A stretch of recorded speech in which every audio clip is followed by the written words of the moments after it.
पवन सिंह को मिली 22 सिक्योरिटी, बड़ी विवाद। ज्योति सिंह पर फटे पवन, इज्जत उड़ा दी मेरी। खेसारी बोले ज्योति के लिए करूंगा प्रचार। एनडीए से मिले पवन, राजनीतिक में एंट्री तय। ज्योति का पलटवार, जल्द बताऊंगा सच्चाई। आइए जानते हैं पूरी खबर विस्तार से। बिहार में विधानसभा चुनाव से पहले भोजपुरी स्टार ने पारा हाई कर दिया है। खास तौर पर पवन सिंह की बीते कुछ दिन लगातार सुर्खियों बटोर रही है। उन्हें केंद्र मंत्रालय की ओर से 22 श्रेणी की सुरक्षा प्रदान की गई है। यही नहीं, फिल्म इंडस्ट्री के पावर स्टार पवन सिंह एक बार फिर अपनी निजी जिंदगी को लेकर चर्चा में हैं। हाल ही में एक प्रेस कॉन्फ्रेंस में उन्होंने पत्नी ज्योति सिंह पर तीखा हमला बोलते हुए कहा, मैं उनसे अच्छे से जानता हूं, उसने मेरी इज्जत की धज्जियां उड़ा दी। मर्द का दर्द कोई नहीं देखता। यह बयान उस घटना के बाद आया जब ज्योति सिंह पवन सिंह के घर पहुंची। रोती हुई अभिनेता पर गंभीर आरोप लगाया। वही इस बीच भोजपुरी स्टार खेसारी लाल यादव भी बड़ा बयान सामने आया है। उन्होंने कहा है कि मैं ज्योति सिंह के प्रचार करूंगा। उन्होंने लोगों से भी अपील की कि वह ज्योति सिंह को वोट देकर जिताएं। पवन सिंह को सुरक्षा के लिहाज में केंद्र मंत्रालय की ओर से 22 कैबिनेट की सुरक्षा प्रदान की गई। लगातार बढ़ रही विवादों और सुरक्षा संबंधित खतरों के चलते उन्हें यह सिक्योरिटी प्रदान की गई है। सितंबर के महीने में ही पवन सिंह को धमकी मिली थी। इसका वीडियो भी सोशल मीडिया पर वायरल हुआ था। भोजपुरी फिल्म अभिनेता और गायक पवन सिंह ने उनकी पत्नी के साथ विवाद पर कहा, हमारा मामला कोर्ट में 3-4 साल से चल रहा है। मार्केट में जो बातें चल रही है उनसे हम महसूस कर सकते हैं। ज्योति सिंह के ऊपर बोलते हैं, आज ही अपनापन क्यों दिख रहा है? यह कौन सा अपनापन है? हम राजनीतिक ही बोल सकते हैं। पवन सिंह ने सवाल उठाया कि यदि ज्योति सिंह उनकी फिक्र थी तो वो पहले क्यों नहीं सामने आई।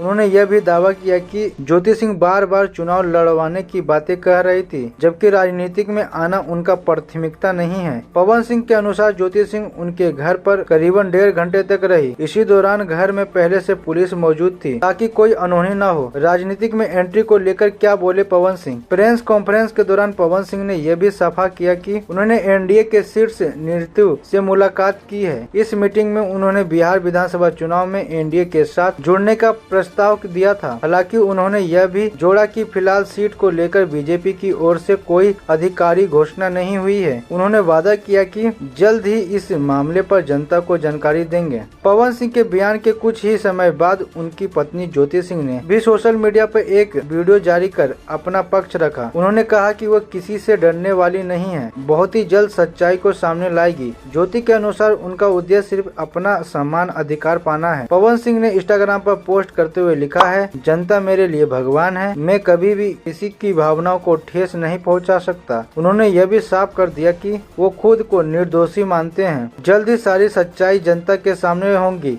यह थी पवन सिंह की खबरें, खेसारी लाल यादव की खबरें, ज्योति सिंह की खबरें। तो दोस्तों, ऐसे हमारे वीडियो पे नए नए खबरें आते रहती है। देखते रहें दिलदार सबको। मिलते हैं अगले वीडियो में। जय हिंद, जय भारत।